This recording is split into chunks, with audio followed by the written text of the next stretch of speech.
just going to go home. Only 13 k's. Come and enjoy the ride.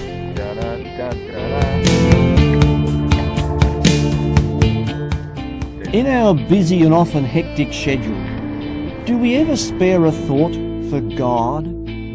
Because largely in our society today, we have all but forgotten Him. And yet, it is the teachings of Jesus that lead us to real life.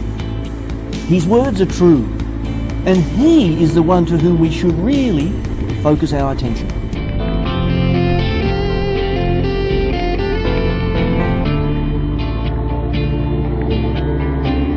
We must allow Jesus' words to speak to us today. Yes, His words at times can be somewhat pointed and compel us into some really deep soul-searching, but they are also mightily encouraging. There were times when Jesus' disciples were sobered by what He said. They often wrestled with His intended meaning. After all, Jesus commissioned them to one of the most daunting tasks in the world, living and operating in a less than hospitable environment called the world, and yet at the same time not being a part of its ways, but reflecting His light and His teaching. Jesus, however, knew that they were up to the task. "In me," said Jesus, "you can do all things. Just ask the Father in my name, and it will be done."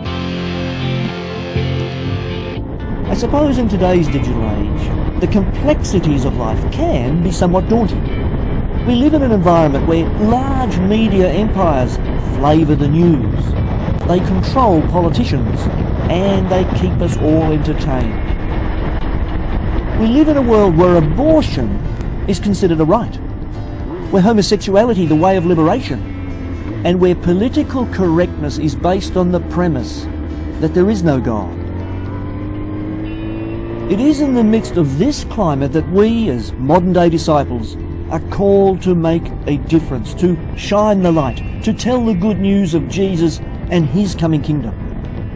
And as challenging as this calling may appear to be at times, God knows that we are up to the task because, if for the only reason is that we are grafted into the vine, that is, because of Christ in us and us in Christ, and only because of Christ, we are equipped to be successful in our Father's business.